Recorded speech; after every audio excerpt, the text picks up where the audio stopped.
Welcome back to Sinister Sunday on Unfiltered the podcast. Tonight's case is one that unfolded in real time, on social media, in comment sections, and in front of thousands of people who felt like they were watching answers slip through their fingers. Tonight we're talking about Kiely Rodni. And this is one of those cases where even though authorities gave an explanation, a lot of people still walked away feeling uneasy. Because sometimes, the questions aren't what happened, but it's how did it happen? Who's paying attention when it did happen? Before we get too far into this, I just want to do a little content warning. This episode does include discussion of death, missing persons, and themes involving teens and substance abuse. So make sure you guys are taking care of yourself while listening. Kiely Rodni was 16 years old, living in Truckee, California. People who knew her described her as responsible, independent, and driven. She wasn't someone who was known for reckless behavior. I think that matters because a lot of conversations later tried to simplify this case as, it's just kids partying. So like I was saying, she wasn't someone who was known for reckless behavior.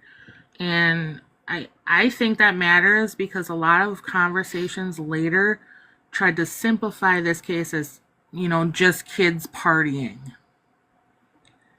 So here's the first thing that I kind of want us to sit with is when you hear how Kiely was described by the people closest to her, does it line up with the idea that she would knowingly put herself in serious danger that night? Because to me, if I'm hearing, this young kid, she's just out hanging with her friends, she's responsible, she's independent, she's driven, I wouldn't think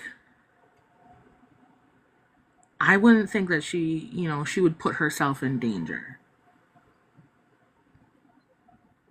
On the night of August 5th into August 6th, Kiely attended a party near Prosser Family Campground that was close to the Prosser Reservoir. This wasn't a small gathering. I'm talking like they had an estimate range of 100 to 300 people. And that's a lot of people in a dark, rural area. Once you hit those numbers, accountability gets blurry. Alcohol was present. Rugs were reportedly present. And many people later on, when asked, said that they didn't know everybody that was there. At a party that large, you got to think, how realistic is it to believe that everybody knows everybody, that, everybody knows what everybody else is doing, especially late at night.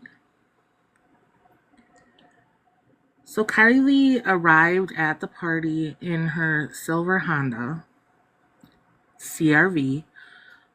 She didn't arrive with a parent, she drove herself there.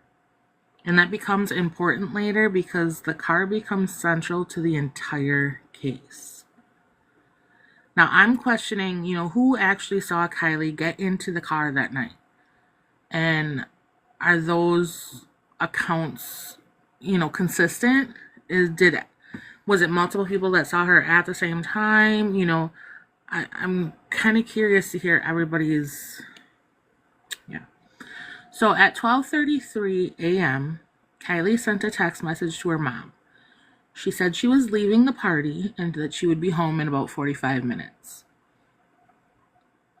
That text is actually one of the last solid confirmed pieces of information that we have.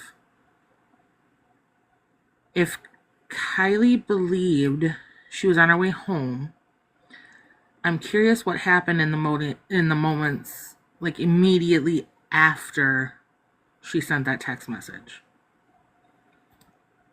After the message, Kiely's phone goes completely silent. There were no calls, no text, no confirmed communication at all.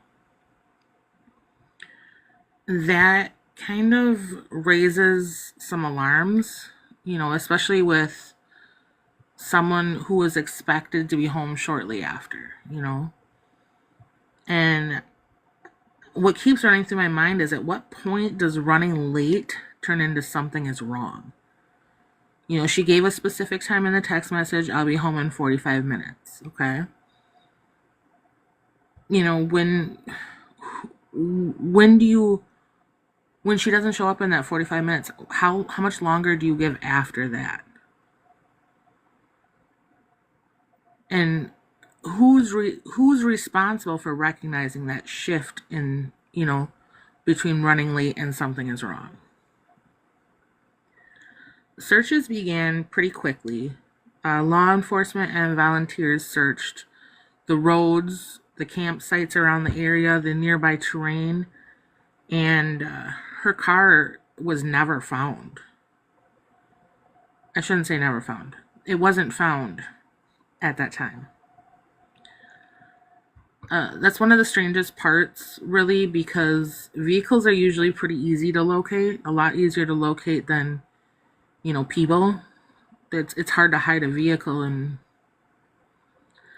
but like I said, how do you hide?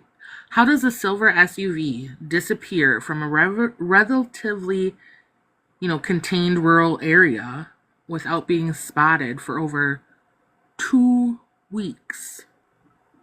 2 weeks, we're talking.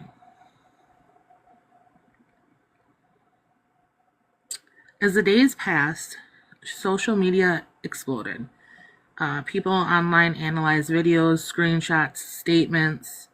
Some genuinely wanted to help, but others crossed into speculation and accusations, as per usual.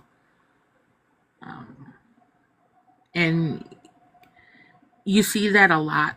You see that happen a lot, and at what point does online help turn into interference?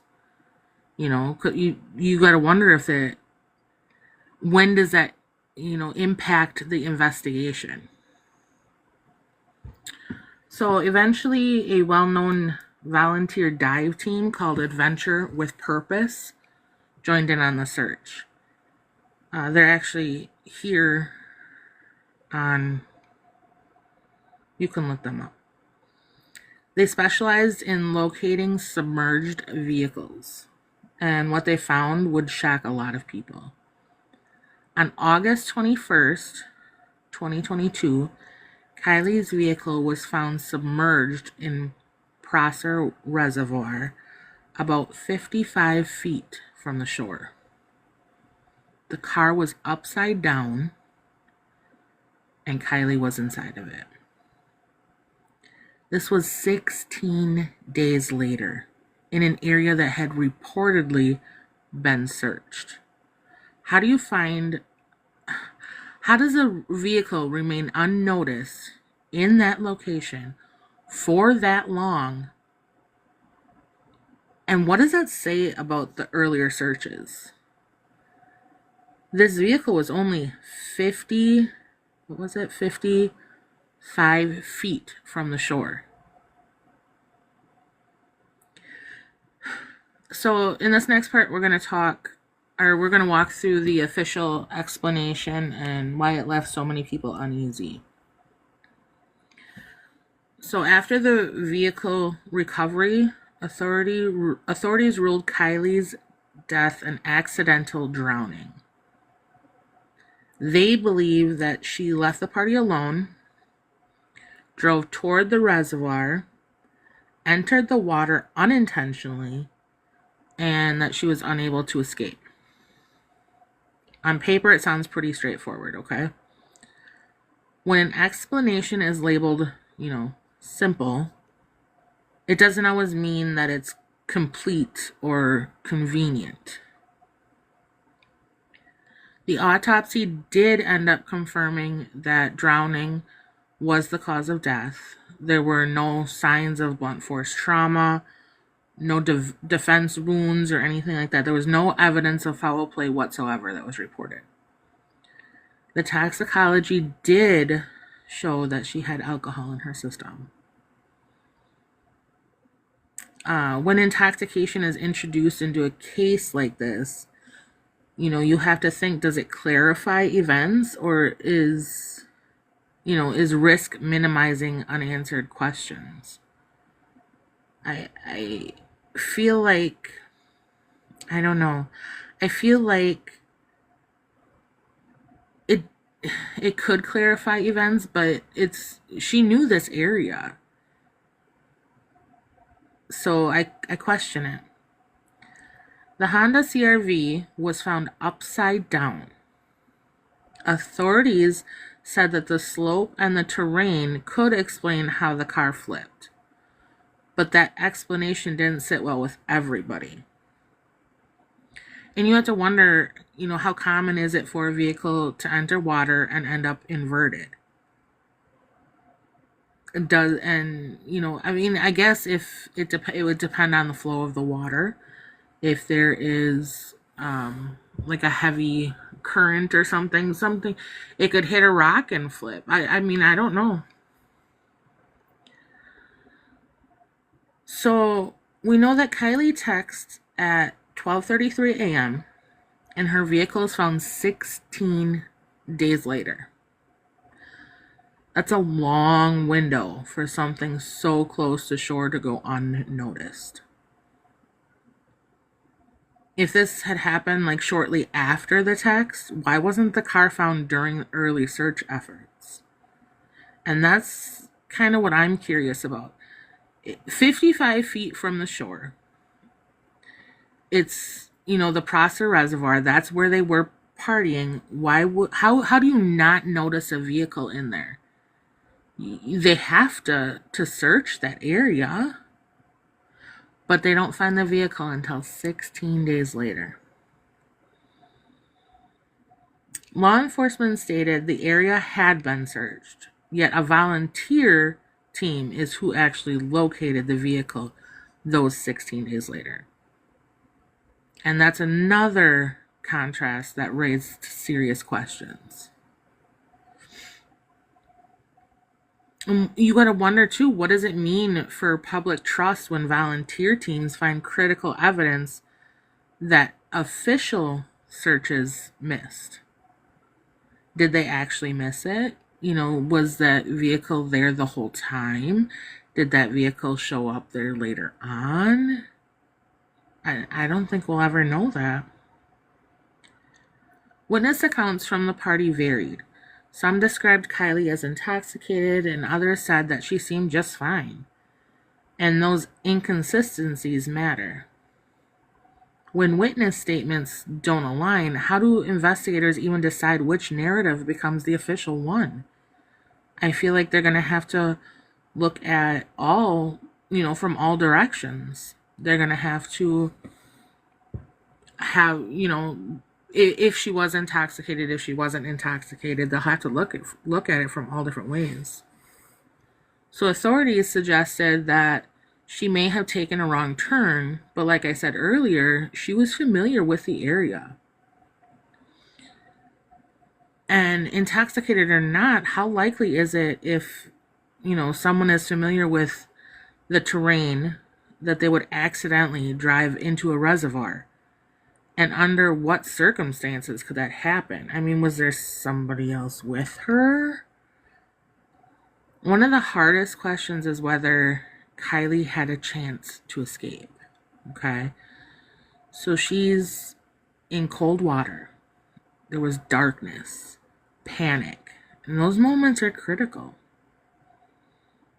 Do we really truly understand how people react in submerged vehicle situations? Or do we oversimplify the survival expectations?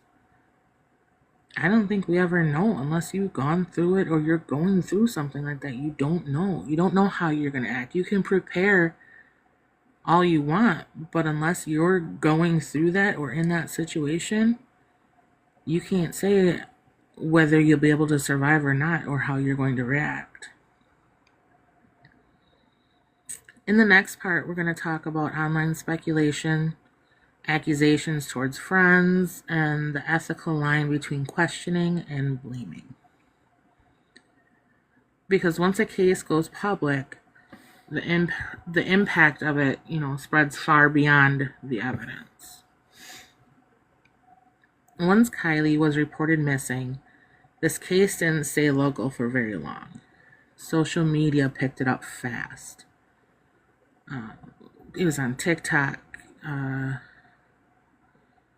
the Tube of You, I'm going to say, the Book of Faces, Reddit threads. Suddenly thousands of people were watching every update in real time. And when that happens, the investigation doesn't just belong to law enforcement anymore. It becomes public property. And you have to wonder, at what point does public awareness turn into public pressure? And how does that change the way a case unfolds? People online started dissecting everything. They were looking at party videos, screenshots, the text messages, facial expressions in the photos that were posted online, any body language. They were looking at everything. Nothing was too small to analyze. And not everyone doing that had good intentions or the full picture. When thousands of people are analyzing fragments of information, you also have to wonder, how easy it is for speculation to start replacing facts. And I think that's what a lot of that is. People want so bad to help out or think that they know this or they know that just by looking at, the way somebody's standing in a photo 15 feet back. Very quickly, attention shifted toward Kiely's friends. People began asking, who was she last seen with? Who left the party when she did? Who might know more than what they're saying? And some of those friends were minors. And then suddenly they were, being named or accused and harassed online. What responsibility do we have to protect people, especially these young people, when we don't actually know what happened? I think when it comes to minors, whether we know what happened or not, they shouldn't be being attacked, especially by, these online trolls or whatever we'll say. Online narratives formed fast. Some people believed that she wasn't alone in the vehicle, that someone else was in there with her, and that evidence was maybe being covered up. And then the others were believing the official explanation, or that the official explanation made sense. And once someone commits to a narrative, everything else gets filtered through it. Like once a theory takes hold, I feel like it's hard for people to let it go, even when evidence doesn't support it. So you're hearing all of these stories or these different theories online, and they're shoving those down your throat. It's hard to not believe or not want to believe. But when there's no evidence, you really don't have a choice. Confirmation bias played a huge role here. People looked for details that supported what they already believed, and then they ignored the rest. Social media algorithms don't help. They feed you more of what you already agree with. And you have to wonder, how much does social media shape what we believe about cases like this? And how often do we confuse repetition with truth? Like I said, when you're seeing the same thing, the same theory over and over and over again, you get it. A lot of people get that mixed up, and you have to really go digging. Is this the truth? Is this actually what happened? Is this just somebody else's theory in it? You have to really be careful about, especially if you're reading it and passing on that information, you have to make sure that you have that correct information before passing it on. Clips from the party circulated widely. Short videos, low light, grainy footage, moments frozen and replayed again and again. But short clips rarely tell the full stories. How dangerous is it to draw conclusions from second-long clips without context, especially in high-case stakes like this? I say it's pretty dangerous. Some people online acted like detectives. Others acted like judges. Accusations were made without evidence.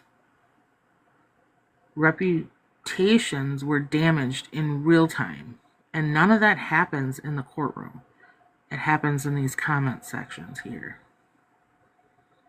When cases are tried in public opinion instead of courtrooms, who actually gets justice? Honestly, does anybody? Because I don't think so. Through all of this, Kiely's family was grieving. While strangers debated theories, they were living with loss. And every new viral post reopened wounds. I feel like that happens a lot on here. How do families grieve when their loved one's story become content for the internet? I just want to say that's not what we do here. Many people online said that they were just asking questions, but intent doesn't always equal impact, especially when those questions turn into accusations. Where's the line between healthy skepticism and harmful speculation? And who gets hurt when that line's crossed? Now we're going to, slow things down. We're going to talk about alternative theories and why some people still struggle with the official ruling and whether unanswered questions always mean wrongdoing. Because discomfort doesn't automatically equal conspiracy, but it does deserve to be examined fully. One of the hardest things for people to accept in cases like this is that an explanation can be accidental and still feel like deeply unsatisfying. An accident doesn't mean everything makes sense, every question is answered, or that nothing went wrong along the way. Sometimes it just means there wasn't enough evidence to prove anything else. Why do we struggle so much with accepting accidents when the outcome feels too heavy to be random? I can't help but feel I want there to be more. I don't want it to be an accident. It was a tragic 16, she was 16 years old. You want to think that there's something had to have happened that wasn't accidental. There's a difference between questions that haven't been answered and questions that may never be answerable. No one can definitively say what Kiely was thinking in her final moments, whether she hesitated before she was leaving or what distractions may have existed. And that uncertainty leaves room for imagination and suspicion. Like, how do we cope with the idea that some details may be unknowable, especially when we want clarity so badly? I want to talk about, the drive itself. Authorities believe that Kiely attempted to leave the area, but somehow ended up driving into the reservoir. Okay? Which assumes a wrong turn or disorientation or the impaired judgment. What conditions would need to exist for someone to mistake a body of water for a road? And do those conditions realistically align here? she knew the area, and for her to just, turn into a body of water, that just, it doesn't make sense. But I know that it was late and it was dark. It was rural terrain, there was limited lighting, and all of those factors do matter. But so does familiarity. Like, does familiarity with an area make accidents less likely, or does it does it sometimes make people more complacent? You have to think of it both ways. Alcohol was present at the party. Toxicology confirmed that there was some alcohol in Kiely's system, and that fact became a focal point for a lot of explanations. But at what point does intoxication explain behavior, and at what point does it get used to dismiss deeper questions? I feel like it's an easy out for an explanation here. Another layer that people struggle with is the lack of intervention that night. There was no confirmed adult supervision at all at this party. No one was stopping her from driving, which raises questions about responsibility. Not blame, but responsibility. There was somebody who said that she was acting intoxicated, or she was intoxicated. There was another person earlier who had said that she seemed fine. So if you knew that she was going to be leaving the party, driving in her vehicle, why would you not stop her? And let me ask, who's responsible for stepping in when a situation is clearly unsafe? And what happens when everybody assumes that someone else will do it? That happens a lot. There's a lot of times where it's like, oh, I thought, somebody else would see her and maybe they would have stopped or whatever. And like I said, we're not talking about blame here. We're just talking about being responsible. So even if we accept the accident explanation, the search process itself still raises concerns. We've got 16 days that this vehicle was missing. 16 days that Kiely was missing. The vehicle was found close to shore, 55 feet from the shore. There were multiple search efforts, and that gap alone fuels doubt. So, do we think that it's possible for mistakes to occur during searches without there being malicious intent? I don't know. Like, how would those mistakes be addressed? I mean, they had to call in a volunteer search party, and they found this vehicle right there where the party was happening, in a body of water right there, 55 feet from the shore.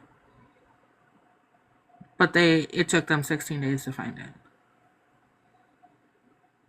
For families, certainty can't be a form of peace, even when the truth hurts. Knowing exactly what happened can help with healing. And when certainty is missing, grief can stall. How does unresolved doubt affect the grieving process?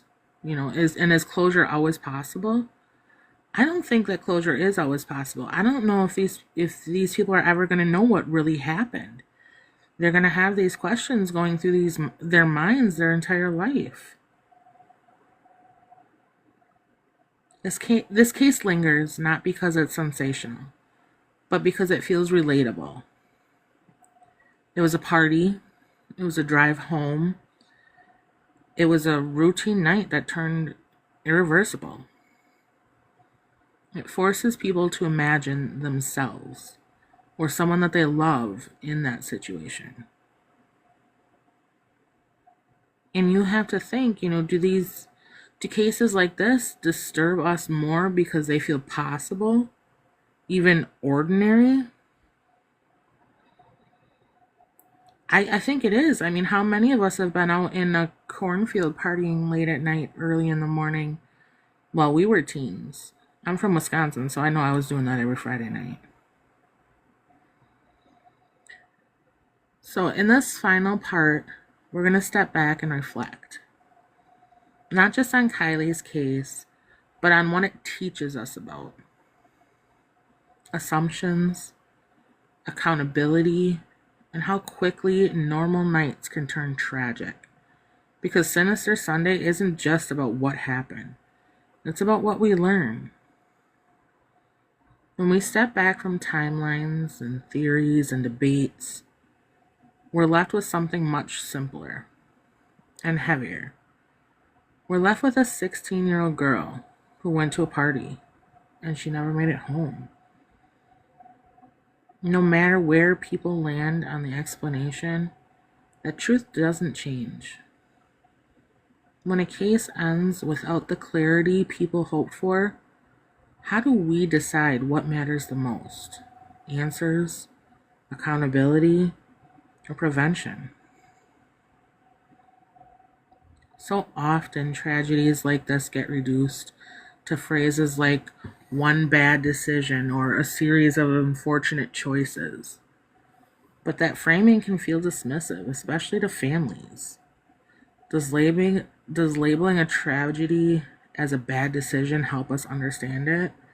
Or, does it distance us from the reality of how complex human behavior actually is? This case also raises uncomfortable questions about group responsibility. Large parties, alcohol, no clear supervision, everyone assuming that someone else is watching. And when something goes wrong, responsibility becomes fragmented. In environments like that, you have to wonder who is responsible for the safety. And why do dangerous situations often go unchecked until it's too late? Sometimes the most important questions aren't about blame. They're about interruption. What could have changed the outcome? A ride offered? Maybe somebody taking her keys away? Or someone just insisting that she not drive? Small moments that could have altered everything. How many tragedies hinge on moments where someone almost stepped in? And what stops people from doing so? After Kiely's death, conversations sparked about teen drinking, rural parties, driving under the influence, and the role of community awareness. And those conversations matter if they lead to action. What responsibility do communities have to take lessons from cases like this and actually implement change, but not just talk about it? At the center of all of this is a family who lost their daughter. It's not a case, it's not a headline, it's a child. And while the internet debates, families live with silence. How do we continue asking hard questions without losing compassion for the people who carry the heaviest weight of the loss? Sinister Sunday isn't about shock value. It's about slowing down, looking closer, and refusing to treat loss like entertainment. It's about awareness and remembering the human being behind the story. What does it mean to engage with true crime responsibly? And how do we make sure empathy stays at the center? This is what we try and show you guys every Sunday. I make sure that I say their name multiple times. I make sure that we're not talking about just the unaliver or the case itself. We tell you who these people are. We tell you what these families and friends think of these people, how they lived their lives. We tell you all of that. Whether you believe this was a tragic accident or whether parts of this case still don't sit right with you, one thing is clear. This didn't have to end this way, and that truth deserves to be carried forward, not just remembered. I want to thank you for sitting with us through this episode of Sinister Sunday on Unfiltered the Podcast. We know that these conversations aren't easy, but they do matter. If this episode brought up heavy moments, please take care of yourself and reach out to someone you trust. If you're listening and you're ever in a situation that feels unsafe, trust your instincts and don't be afraid to speak up or step in. If you're a parent, a friend, or part of a community, those small moments of attention can save lives. We'll be back next Sinister Sunday with another case, another story, and another reminder that behind every headline is a real person. Until then, stay safe, look out for each other, and thank you for being part of the Unfiltered gang.